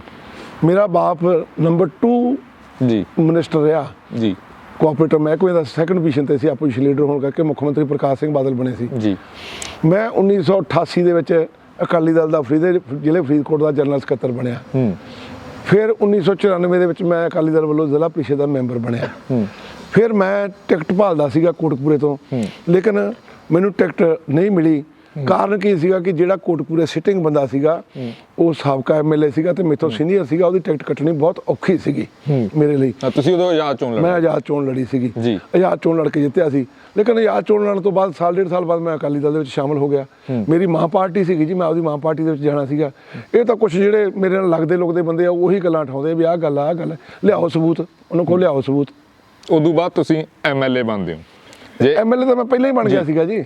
ਜੇ ਅਕਾਲੀ ਗਵਰਨਮੈਂਟ ਦੀ ਗੱਲ ਕਰਦੇ ਆ, ਖਾਸ ਕਰਕੇ ਜਿਹੜੀ 12 ਵਾਲੀ ਗਵਰਨਮੈਂਟ ਰਹੀ ਹੈ, 12 ਤੋਂ 17 ਵਾਲੀ, ਮੈਂ ਉੱਤੇ ਆਊਂਗਾ, ਉਦੋਂ ਬੜਾ ਇਹ ਕਿੰਤੂ ਪ੍ਰੰਤੂ ਹੁੰਦਾ ਰਿਹਾ ਵੀ ਮਨਤਾਰ ਸਿੰਘ ਬਰਾੜ ਬੜੇ ਧੱਕੇਸ਼ਾਹੀ ਕਰਦੇ ਰਹੇ। ਖਾਸ ਕਰਕੇ ਪਰਚਿਆਂ ਨੂੰ ਗੱਲ ਆਉਂਦੀ ਰਹੀ ਵੀ ਬੜੇ ਧੱਕੇ ਨਾਲ ਪਰਚੇ ਪਵਾਏ ਆ ਵਿਰੋਧੀਆਂ ਦੇ ਉੱਤੇ, ਬੜੀਆਂ ਪਰਸਨਲ ਜਿਹੜੀਆਂ ਰੰਜਿਸ਼ਾਂ ਉਹ ਕੱਢੀਆਂ ਗਈਆਂ। ਵੇਖੋ ਜੀ, ਇੱਥੇ ਇੱਕ ਤਾਂ ਪਹਿਲਾਂ ਭੁਪਿੰਦਰ ਸ਼ਰਮਾ ਹੁੰਦਾ ਸੀਗਾ ਜੀ, ਐਮਐਲਏ ਵੀ ਰਿਹਾ ਤੇ ਸਾਬਕਾ ਮੰਤਰੀ ਵੀ ਰਿਹਾ ਜੀ। ਬੜਾ ਸਾਫ਼ ਜਿਹਾ ਬੰਦਾ ਹੈ। ਤੇ ਤੁਸੀਂ ਇਹ ਗੱਲ ਤਾਂ ਉਹਨੂੰ ਪੁੱਛ ਸਕਦੇ ਆ ਵੀ ਮਨਤਾਰ ਸਿੰਘ ਬਰਾੜ ਨੇ ਕਿੰਨੇ ਕੁ ਪਰਚੇ ਕਰਾਏ ਹੈ। ਅਸੀਂ ਆਪਸ ਵਿੱਚ ਦੀ ਗੱਲ ਕਰ ਲੈਂਦੇ ਹੁੰਦੇ ਸੀਗੇ ਜਦੋਂ ਕੋਈ ਨੌਬਤ ਆਉਂਦੀ ਸੀ ਇਸ ਤਰ੍ਹਾਂ ਦੀ। ਉੱਥੇ ਜੇ ਕੋਈ ਉਹਨਾਂ ਦਾ ਬੰਦਾ ਗਲਤੀ ਕਰਦਾ ਸੀਗਾ ਜਾਂ ਧੱਕਾ ਕਰਦਾ ਸੀ, ਉਹਨਾਂ ਕੋਲ ਵੀ ਪਾਵਰ ਰਹੀ ਹੈ, ਮੈਂ ਉਹਨਾਂ ਨੂੰ ਕਹਿ ਦਿੰਦਾ ਹੁੰਦਾ ਸੀ, ਉਹਨੂੰ ਰੋਕ ਦਿੰਦੇ ਹੁੰਦੇ ਸੀਗੇ। ਜਦੋਂ ਕੋਈ ਸਾਡਾ ਬੰਦਾ ਧੱਕਾ ਕਰਦਾ ਸੀਗਾ, ਉਹ ਮੈਨੂੰ ਕਹਿ ਦਿੰਦਾ ਹੁੰਦਾ ਸੀ, ਮੈਂ ਉਹਨੂੰ ਰੋਕ ਦਿੰਦਾ ਹੁੰਦਾ ਸੀ। ਇਹ ਗੱਲ ਤੁਸੀਂ ਲੋਕਾਂ ਤੋਂ ਨਹੀਂ, ਜਿਹੜੇ ਵਿਰੋਧੀ ਆ ਉਹ ਕਹਿੰਦੇ ਆ। ਤੁਸੀਂ ਇਹ ਗੱਲ ਜਿਹੜੇ ਲੀਡਰ ਆ ਨਾ ਸਾਡੇ, ਉਹਨਾਂ ਨੂੰ ਜਾ ਕੇ ਪੁੱਛੋ। ਇੱਥੇ ਹੁਣ ਭਾਈ ਰਾਹੁਲ ਸਿੰਘ ਸਿੱਧੂ ਇੰਚਾਰਜ ਸੀ, ਤੁਸੀਂ ਉਹਨਾਂ ਨੂੰ ਪੁੱਛ ਸਕਦੇ ਆ, ਸਾਡਾ ਰਾਬਤਾ ਹੋ ਜਾਂਦਾ। ਜੇ ਕੋਈ ਗਲਤ ਗੱਲ ਹੋਵੇ, ਮੈਂ ਉਹਨੂੰ ਕਹਿ ਦਿੰਦਾ ਭਾਈ ਸਾਹਿਬ ਇਹਦੇ 'ਚ ਆਪਣੇ ਬੰਦੇ ਗਲਤ ਕਰ ਰਹੇ, ਤੁਸੀਂ ਉਹਨਾਂ ਨੂੰ ਰੋਕੋ। ਜੇ ਮੇਰੇ ਕੋਈ ਬੰਦੇ ਗਲਤ ਕਰਨ, ਉਹ ਮੈਨੂੰ ਕਹਿੰਦੇ ਵੀ ਆਪਣੇ ਬੰਦੇ ਨੂੰ ਰੋਕੋ ਤੁਸੀਂ ਜੀ। ਜੇ ਅਕਾਲੀ ਦਲ ਦੀ ਗਵਰਨਮੈਂਟ ਵੀ ਰਹੀ ਆ, ਤੁਸੀਂ ਐਮਐਲਏ ਵੀ ਰਹੇ ਹੋ, ਤੁਹਾਨੂੰ ਲੱਗਦਾ ਵੀ ਤੁਹਾਡੇ ਉਦੋਂ ਜਦੋਂ ਪਾਵਰ ਦੇ ਵਿੱਚ ਸੀਗੀ ਅਕਾਲੀ ਦਲ, ਸੱਤਾ ਦੇ ਵਿੱਚ ਸੀਗਾ, ਕੋਟਕਪੂਰੇ ਦਾ ਉਨਾ ਵਿਕਾਸ ਹੋਇਆ ਜਿੰਨਾ ਹੋਣਾ ਚਾਹੀਦਾ ਸੀ? ਤੁਸੀਂ ਉਹਨਾਂ ਕਰਾਇਆ? ਹਾਂ, ਉਦੋਂ ਵੱਧ ਹੀ ਕਰਾਇਆ। ਕੋਟਕਪੂਰੇ ਦੇ ਵਿੱਚ ਜੀ ਮੈਂ ਸ਼ਹੀਦ ਭਗਤ ਸਿੰਘ ਡਿਗਰੀ ਕਾਲਜ ਸੀ, ਉਹਨੂੰ ਸਰਕਾਰੀ ਕਰਾਇਆ ਜੀ। ਉਹ ਪਹਿਲਾਂ ਮਿਊਨਿਸਪਲ ਕਮੇਟੀ ਦਾ ਸੀ। ਮਿਊਨਿਸਪਲ ਕਮੇਟੀ ਦੇ ਤੇਲ ਦੇ ਡਿਪੂ ਚੱਕੇ ਗਏ, ਆਮਦਨੀ ਮਿਊਨਿਸਪਲ ਕਮੇਟੀ ਦੀ ਖਤਮ ਹੋ ਗਈ। ਤਨਖਾਹਾਂ ਮਿਊਨਿਸਪਲ ਕਮੇਟੀ ਦਿੰਦੀ ਸੀ, 1 ਕਰੋੜ 32 ਲੱਖ ਤਨਖਾਹ ਸੀ। 1998 ਦੀ ਗੱਲ ਹੈ। 94 'ਚ ਡਿਪੂ ਚੱਕੇ ਗਏ ਸੀਗੇ। 94 ਤੋਂ ਲੈ ਕੇ 98 ਤੱਕ ਕਾਲਜ ਬੰਦ ਰਿਹਾ। ਅਸੀਂ ਸਰਦਾਰ ਪ੍ਰਕਾਸ਼ ਸਿੰਘ ਬਾਦਲ ਜੀ ਨੂੰ ਤੇ ਮਨਜੀਤ ਸਿੰਘ ਕਲਕੱਤਾ ਜੀ ਨੂੰ ਇੱਥੇ ਬੁਲਾਇਆ ਸੀਗਾ ਫੰਕਸ਼ਨ ਕਰਕੇ, ਤੇ ਉਹਨਾਂ ਨੂੰ ਵਿਖਾਈ ਸਾਰੀ ਹਾਲਾਤ। ਇਹ ਸਰਕਾਰੀ ਕਰਾਇਆ, ਬੜੀ ਵੱਡੀ ਮਤਲਬ ਪ੍ਰਾਪਤੀ ਸੀ ਸਾਡੀ। 1400 ਸਟੂਡੈਂਟ ਸੀ ਜਿਨ੍ਹਾਂ ਦਾ ਭਵਿੱਖ ਖਰਾਬ ਹੋਇਆ ਸੀਗਾ, ਜਿਹੜੇ ਪੜ੍ਹਨੋਂ ਹਟ ਗਏ ਸੀਗੇ। ਲੜਕੇ ਤਾਂ ਥੋੜ੍ਹੇ ਬਹੁਤੇ ਜਾਣ ਲੱਗੇ, ਕੁਛ ਮੁਕਤਸਰ, ਕੁਛ ਫਰੀਦਕੋਟ, ਕੁਛ ਬਠਿੰਡੇ, ਕੁਛ ਮੋਗੇ। ਲੜਕੀਆਂ ਲਗਭਗ ਸਾਰਿਆਂ ਦੇ ਘਰ ਹੀ ਭਾਲੀਆਂ ਸੀਗੀਆਂ। ਫਿਰ ਮੈਂ ਕੋਟਕਪੂਰੇ 'ਚ ਇੱਕ ITI ਸੀਗੀ ਲੜਕੀਆਂ ਦੀ, ਉਹ ਬਿਲਡਿੰਗ ਖਸਤਾ ਹੋ ਗਈ ਕੋਟਕਪੂਰੇ ਦੀ ITI ਦੀ। ਉਹ ਨਗਰ ਕੌਂਸਲ ਦਾ ਪੁਰਾਣਾ ਦਫ਼ਤਰ ਸੀ, ਉੱਥੇ ਚੱਲਦੀ ਸੀਗੀ। ਉਹਨੂੰ ਅਨਸੇਫ ਡਿਕਲੇਅਰ ਕਰਤਾ PWD ਮਹਿਕਮੇ ਨੇ। ਉਹ ਬਿਲਡਿੰਗ ਆ ਜਿਹੜੀ, ਉਹ ITI ਉਹਨਾਂ ਨੇ ਕਹਿੰਦਾ ਵੀ ਇਹਦੇ 'ਚ ਜੇ ਕੱਲ੍ਹ ਨੂੰ ਮਾਲੀ ਜਾਨੀ ਨੁਕਸਾਨ ਹੋਇਆ ਤਾਂ ਉਹਦੇ ਮਹਿਕਮਾ ਟੈਕਨੀਕਲ ਐਜੂਕੇਸ਼ਨ ਉਹਦਾ ਜ਼ਿੰਮੇਵਾਰ ਹੋਊਗਾ। PWD ਮਹਿਕਮੇ ਨੇ ਲਿਖ ਕੇ ਦਿੱਤਾ। ਉਹ ਇੱਥੋਂ ਚੱਕ ਕੇ ਫਰੀਦਕੋਟ ਲੈ ਗਏ, ਕੁਛ ਸਮਾਂ ਫਰੀਦਕੋਟ ਚੱਲੀ, ਫਿਰ ਉਹ ਬੰਦ ਕਰਾਤੀ। ਉਸ ਤੋਂ ਬਾਅਦ ਫਿਰ ਕੀ ਹੋਇਆ ਕਿ ਉਹ ਮੈਂ ਨਵੀਂ ਬਿਲਡਿੰਗ ਬਣਾਈ ITI ਦੀ 4 ਕਰੋੜ ਰੁਪਈਆ ਲਾ ਕੇ ਦੇਵੀ ਵਾਲਾ ਰੋਡ ਦੇ ਉੱਤੇ, ਉਹ ਵਧੀਆ ਚੱਲ ਰਹੀ ਹੈ। ਫਿਰ ਮੈਂ ਇੱਕ ਪੋਲੀਟੈਕਨਿਕ ਕਾਲਜ ਬਣਾਇਆ 22 ਕਰੋੜ ਰੁਪਈਆ ਲਾ ਕੇ। ਆਹ ਸਾਡੇ ਚੇਅਰਮੈਨ ਸਾਹਿਬ, ਸਾਡੇ ਦਿਹਾਤੀ ਦੇ ਸਰਪੰਚ ਵੀ ਅੱਜ ਜਸਪਾਲ ਸਿੰਘ ਮੌੜ ਜੀ ਖੜੇ ਆਪਣੇ ਕੋਲੇ, ਇਹਨਾਂ ਨੇ ਉਦੋਂ ਸਰਪੰਚ ਸੀ, ਇਹਨਾਂ ਨੇ 11 ਏਕੜ ਜ਼ਮੀਨ ਦਿੱਤੀ, 22 ਕਰੋੜ ਰੁਪਈਆ ਪੰਜਾਬ ਸਰਕਾਰ ਨੇ ਲਾਇਆ ਤੇ ਅਸੀਂ ਪੋਲੀਟੈਕਨਿਕ ਕਾਲਜ ਬਣਾਇਆ। ਫਿਰ ਅਸੀਂ ਲਗਭਗ ਜਿਹੜੇ ਸਕੂਲ ਅਪਗ੍ਰੇਡ ਹੋਣ ਵਾਲੇ ਸੀਗੇ ਸਾਰੇ ਅਪਗ੍ਰੇਡ ਕੀਤੇ 12-13 ਆਪਦੇ ਹਲਕੇ ਦੇ ਵਿੱਚ। ਫਿਰ ਅਸੀਂ ਬਿਜਲੀ ਦਾ ਗ੍ਰਿਡ 132 kV ਦਾ ਕੋਟਕਪੂਰੇ ਬਣਾਇਆ। ਫਿਰ ਇੱਕ ਚੈਨੇ ਪਿੰਡ ਦੇ ਵਿੱਚ 66 kV ਦਾ ਬਣਾਇਆ, ਮੱਤੇ ਪਿੰਡ ਦੇ ਵਿੱਚ 66 kV ਦਾ ਬਣਾਇਆ, ਬਾਜੇਖਾਨੇ ਵਾਲਾ ਅਪਗ੍ਰੇਡ ਕਰਕੇ 220 kV ਦਾ ਕੀਤਾ। ਫਿਰ ਸਰਾਵਾਂ ਪਿੰਡ 'ਚ ਬਣਾਇਆ, ਫਿਰ ਢਿਲਵਾਂ ਪਿੰਡ ਦੇ ਵਿੱਚ ਬਣਾਇਆ। ਫਿਰ ਉਦੋਂ ਬਾਅਦ ਆ ਕੇ ਜਦੋਂ ਮੇਰਾ ਹਲਕਾ ਚੇਂਜ ਹੋਇਆ ਤੇ ਫਿਰ ਮੈਂ ਇੱਕ ਗ੍ਰਿਡ ਬਣਾਇਆ 66 kV ਦਾ ਉੱਥੇ ਆਪਣੇ ਮੌੜ। ਫਿਰ ਇੱਕ ਗ੍ਰਿਡ ਬਣਾਇਆ ਮੈਂ ਕਲੇਰ ਪਿੰਡ। ਮਤਲਬ ਇੱਕ ਗ੍ਰਿਡ ਹੈ ਨਾ ਜਿਹੜਾ 66 kV ਦਾ, ਉਹ ਉਹਨਾਂ ਵਕਤਾਂ ਦੇ ਵਿੱਚ 7-8 ਕਰੋੜ ਦਾ ਲੱਗਦਾ ਸੀ, ਅੱਜ ਲਾਉਣਾ ਹੋਵੇ ਤਾਂ ਮਹਿੰਗਾ ਹੈ। ਇੱਕ ਮਿੰਟ ਪੂਰਾ ਹੋ ਲੈਣ ਦੇ ਹੁਣ।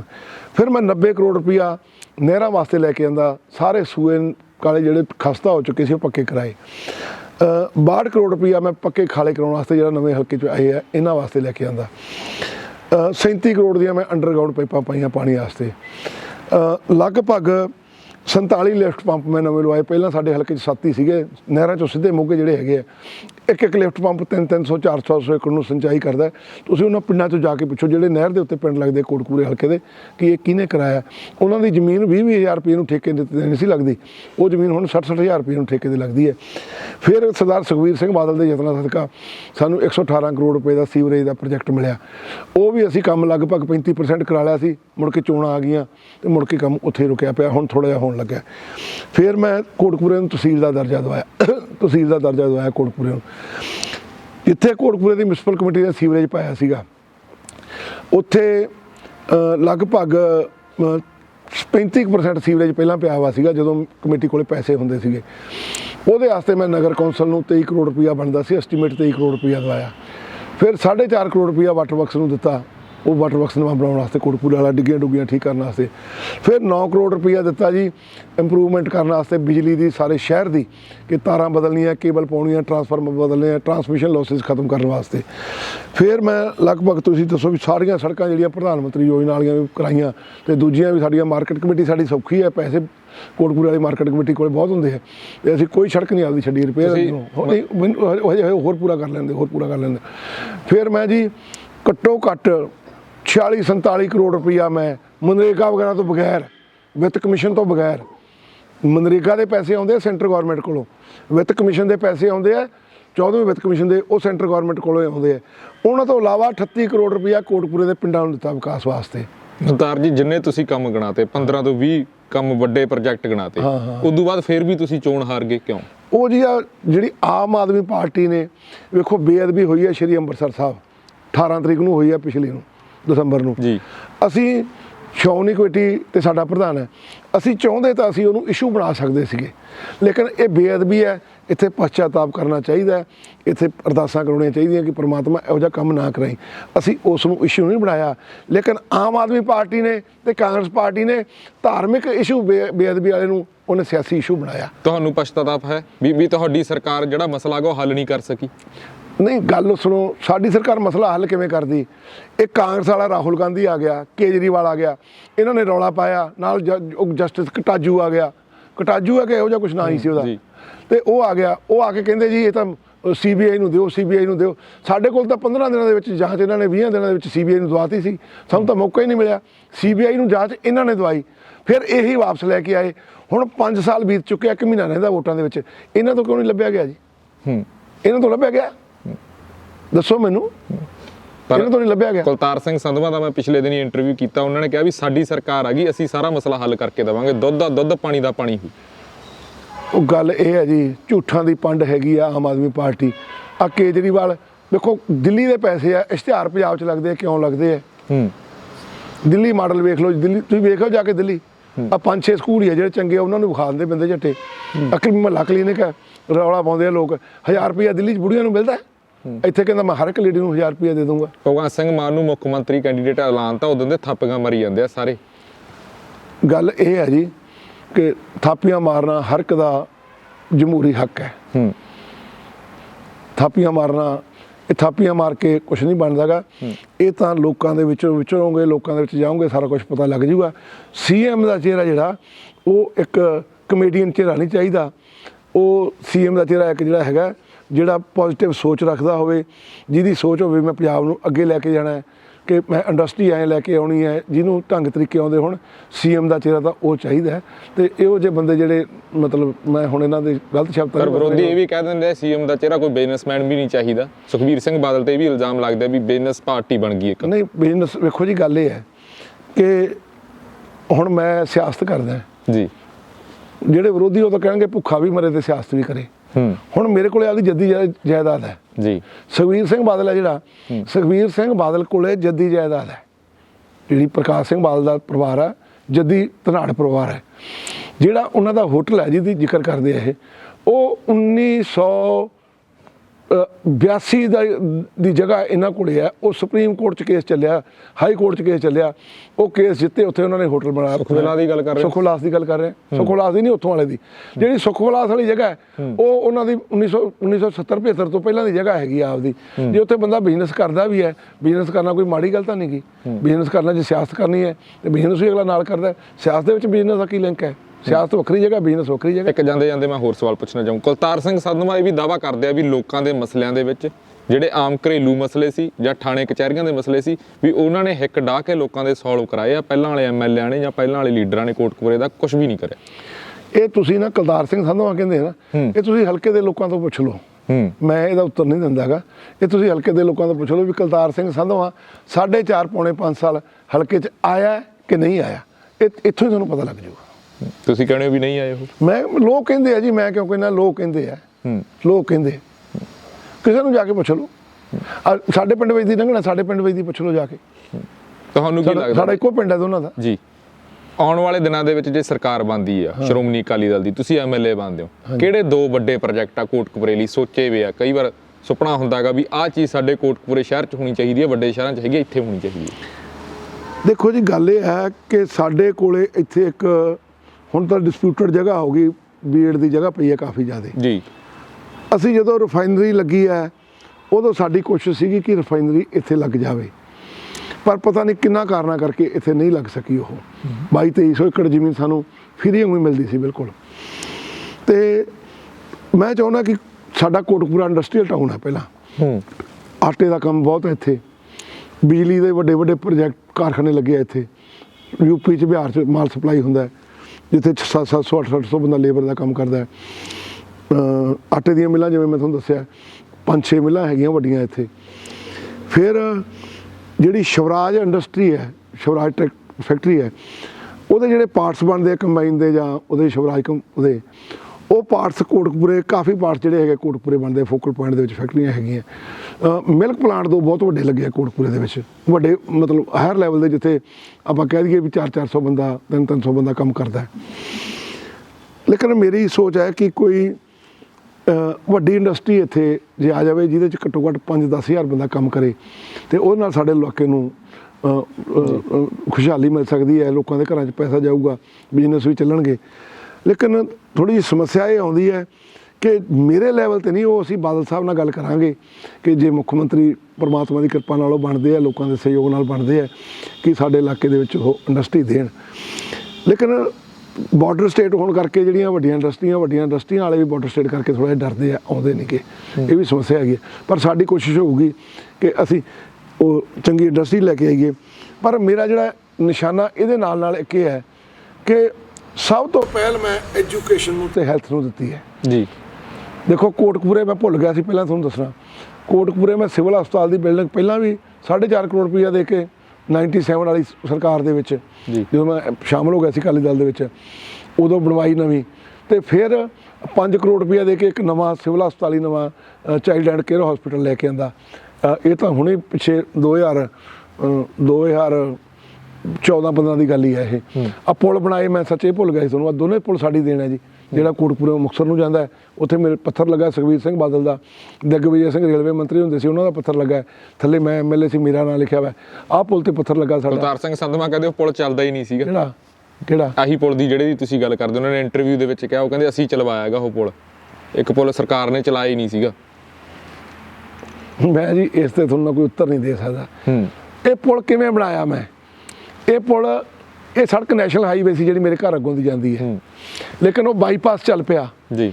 ਮੈਂ ਘੱਟੋ ਘੱਟ SRM ਕੋਲੇ ਜਿਹੜਾ ਆਪਣੇ ਉੱਥੇ ਬੈਠਦੇ, ਆਪਣੇ SRM DRM ਆਪਣੇ ਉੱਥੇ ਫਿਰੋਜ਼ਪੁਰ ਜੀ, ਉਹਨਾਂ ਕੋਲੇ ਘੱਟੋ ਘੱਟ 4-5 ਵਾਰੀ ਗਿਆ ਬਤੌਰ MLA ਹੁੰਦਾ। ਮੈਂ ਫਿਰ XEN national highway Angrez Singh ਸੀ, ਉਹਨਾਂ ਕੋਲੇ ਗਿਆ। ਮੈਂ ਕਿਹਾ ਯਾਰ ਤੁਸੀਂ ਕੋਸ਼ਿਸ਼ ਕਰਕੇ, ਅਸੀਂ ਤਾਂ ਐਡਾ ਵੱਡਾ ਪੁਲ ਭਾਲਦੇ ਨਹੀਂ, ਸਾਨੂੰ ਛੋਟਾ ਪੁਲ ਪਹਿਲੇ ਪਾਸੇ ਦੀ ਕੱਢ ਦਿਓ ਅੰਡਰਗਰਾਊਂਡ, ਜਿਹਦੇ ਨਾਲ ਸਕੂਲ ਵਾਲੀਆਂ ਵੀ ਇਹਨਾਂ ਦੇ ਕਾਰਾਂ ਟੱਪ ਜਾਣ, ਹੈਵੀ ਟ੍ਰੈਫਿਕ ਆਪੇ ਟੱਪੀ ਜਾਊਗਾ। ਉਹ ਮੈਂ ਉਹਨਾਂ ਦੇ ਪਿੱਛੇ ਪਿਆ ਸੀ। ਇੱਕ ਦਿਨ ਉਹਨਾਂ ਦਾ ਮੈਨੂੰ ਫੋਨ ਆ ਗਿਆ ਕਿ ਬਰਾੜ ਸਾਹਿਬ, ਸਾਨੂੰ ਇੱਕ ਚਿੱਠੀ ਆਈ ਹੈ ਕਿ ਜੀ ਉਹ ਸੜਕ ਚਲਾਉਣੀ ਹੈ, ਤੇ ਆਹ ਸੜਕ ਹੈ ਜਿਹੜੀ, ਇਹਨੂੰ ਨੈਸ਼ਨਲ ਹਾਈਵੇ ਚੋਂ ਕੱਢ ਕੇ ਜਿਹੜੀ ਮੇਰੇ ਘਰ ਦੇ ਅੱਗੋਂ ਦੀ ਜਾਂਦੀ ਹੈ, ਇਹਨੂੰ ਸਟੇਟ ਹਾਈਵੇ ਦੇ ਵਿੱਚ ਪਾ ਦਿਓ। ਇਹ ਪਹਿਲਾਂ ਇਹਦਾ ਨੰਬਰ ਸੀਗਾ ਨੈਸ਼ਨਲ ਹਾਈਵੇ ਨੰਬਰ 15, ਬਾਅਦ 'ਚ 54 ਹੋ ਗਿਆ। ਤੇ ਆਂਦੇ ਜੀ ਉਹ ਚਿੱਠੀ ਆ ਗਈ ਹੈ।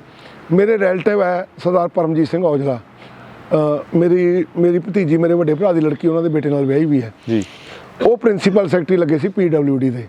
ਮੈਂ ਉਹਨਾਂ ਨੂੰ ਫੋਨ ਕੀਤਾ, ਮੈਂ ਕਿਹਾ ਜੀ ਆਹ ਸਮੱਸਿਆ ਤੇ ਤੁਸੀਂ ਚਿੱਠੀ ਰੋਕੋ ਤੇ ਬਾਦਲ ਸਾਹਿਬ ਨਾਲ ਗੱਲ ਕਰੋ। ਉਹ ਨਾਲ ਸੁਖਬੀਰ ਸਿੰਘ ਬਾਦਲ ਦੇ ਵੀ ਪ੍ਰਿੰਸੀਪਲ ਸੈਕਟਰੀ ਸੀਗੇ ਜੀ, ਜਿਹੜੇ ਔਜਲਾ ਸਾਹਿਬ ਸੀਗੇ।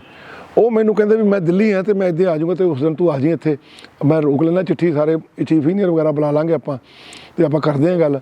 ਅਸੀਂ ਉਧਰੋਂ ਸੁਖਬੀਰ ਸਿੰਘ ਬਾਦਲ ਜੀ ਨਾਲ ਟਾਈਮ ਫਿਕਸ ਕਰ ਲਿਆ ਜੀ। ਉੱਥੇ ਮੀਟਿੰਗ ਕਰਨ ਤੋਂ ਬਾਅਦ ਅਸੀਂ ਉਹਨਾਂ ਕੋਲ ਚਲੇ ਗਏ।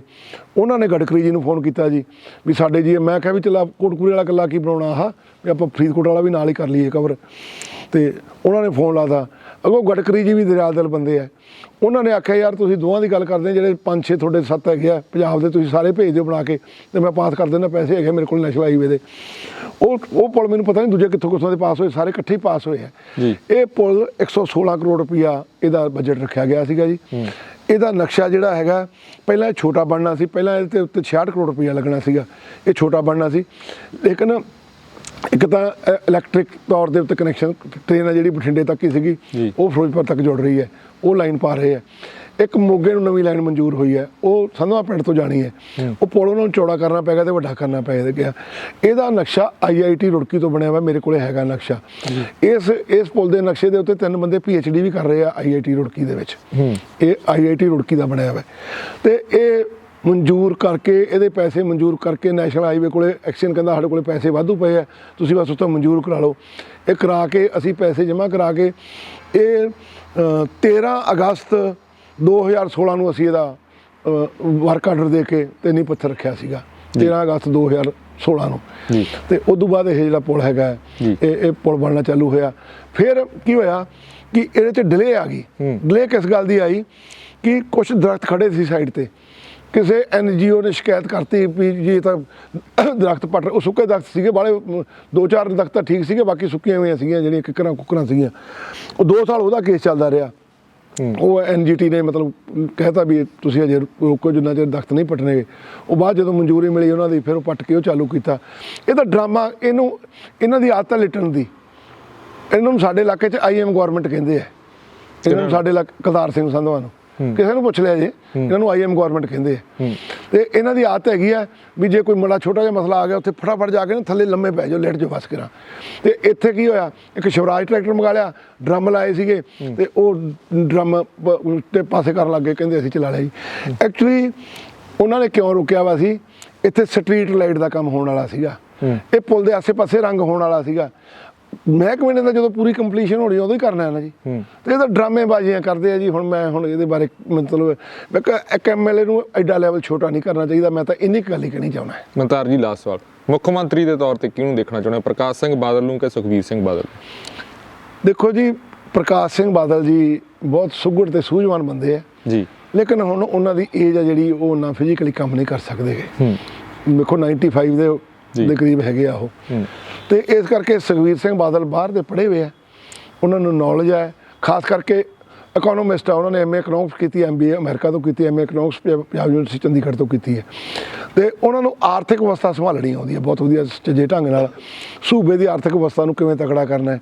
ਇਸ ਕਰਕੇ ਮੈਂ ਚਾਹੁੰਦਾ ਕਿ ਸੁਖਬੀਰ ਸਿੰਘ ਬਾਦਲ ਮੁੱਖ ਮੰਤਰੀ ਬਣਨ ਤੇ ਪੰਜਾਬ ਤਰੱਕੀ ਕਰੇਗਾ ਜੀ। ਮਨਤਾਰ ਜੀ, ਸਮਾਂ ਦਿੱਤਾ ਤੁਹਾਡਾ ਬਹੁਤ ਬਹੁਤ ਧੰਨਵਾਦ। ਧੰਨਵਾਦ ਧਾਲੀਵਾਲ ਸਾਹਿਬ ਜੀ। ਸੋ ਇਹ ਸੀ ਸਾਬਕਾ MLA ਕੋਟਕਪੂਰਾ ਮਨਤਾਰ ਸਿੰਘ ਬਰਾੜ। ਇਹਨਾਂ ਨੇ ਦਾਅਵਾ ਕੀਤਾਗਾ ਵੀ ਸਰਕਾਰ ਆ ਜਿਹੜੀ ਉਹ ਅਕਾਲੀ ਦਲ ਦੀ ਆਊਗੀ, ਪਰ ਇਹ ਆਉਣ ਵਾਲਾ ਸਮਾਂ ਦੱਸੂਗਾ ਵੀ ਕਿਸ ਦੀ ਸਰਕਾਰ ਆਉਂਦੀ ਹੈ ਤੇ ਕੋਟਕਪੂਰੇ ਤੋਂ MLA ਕੌਣ ਬਣਦਾਗਾ। ਜਲਦੀ ਹੀ ਹਾਜ਼ਰ ਹੋਵਾਂਗੇ ਹੋਰ ਕਿਸੇ ਸਿਆਸਤਦਾਨ ਦੀ ਮੁਲਾਕਾਤ ਦੇ ਨਾਲ। ਹੁਣ ਆਪਣੇ ਦੋਸਤ ਰਤਨਦੀਪ ਸਿੰਘ ਧਾਲੀਵਾਲ ਨੂੰ ਦਿਓ ਇਜਾਜ਼ਤ। ਦੇਖਦੇ ਰਹੋ RMB ਟੈਲੀਵਿਜ਼ਨ। ਧੰਨਵਾਦ ਜੀ।